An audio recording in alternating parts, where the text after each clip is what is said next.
یہ جو ٹیرف ہے، جب ایک کنٹری نے دوسری کنٹری پر ٹیرف لگایا، ٹھیک ہے، تو اس کے امپورٹرز پے کریں گے جس کنٹری پر ٹیرف لگا ہے، ٹھیک ہے، تو اس کا جو ٹیرف لگا ہے، ٹیکس لگا ہے، وہ ٹیکس تو حکومت کے پاس نہیں جائے گا.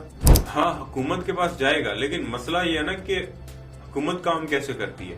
دیکھیں امپورٹرز کے اوپر جو ٹیکس لگے گا وہ ٹیکس حکومت کو پے کریں گے، حکومت کو پے کریں گے، ایسے ہی ہے نا. جی بالکل. لیکن جو چیز 100 روپے میں لاتے سے آپ 125 روپے میں لا رہے ہیں. جی بالکل. بیچیں گے بھی مہنگی. ٹھیک ہے، ٹھیک ہو گیا. اب ٹیکس کلیکشن کتنی ہو جائے گی؟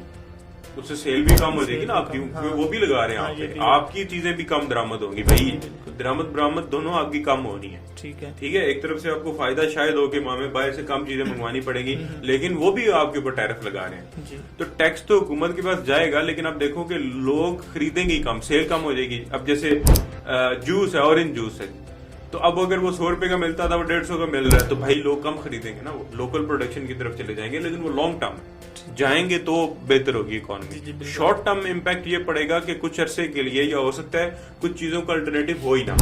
ٹھیک ہے، جیسے آپ کو پتا ہے کہ حکومت پاکستان سولر پہ سبسڈی دیتی ہے، کھاد پہ شاید دیتی ہے، بہت سارے ممالک دیتے ہیں. کیوں دیتے ہیں؟ تاکہ پروڈکشن سستی ہو، لوگوں کو سستی چیزیں ملتے ہیں، لوگوں کے ضروریات پوری ہوں. جب لوگوں کے پاس قوت خرید نہیں ہوگی ٹیکس کدھر سے؟ کیونکہ ٹیکس امپورٹر نے تو پے کرنا ہے، وہ تو کرنا ہے. ٹھیک ہے، لیکن امپورٹر کس سے لے گا؟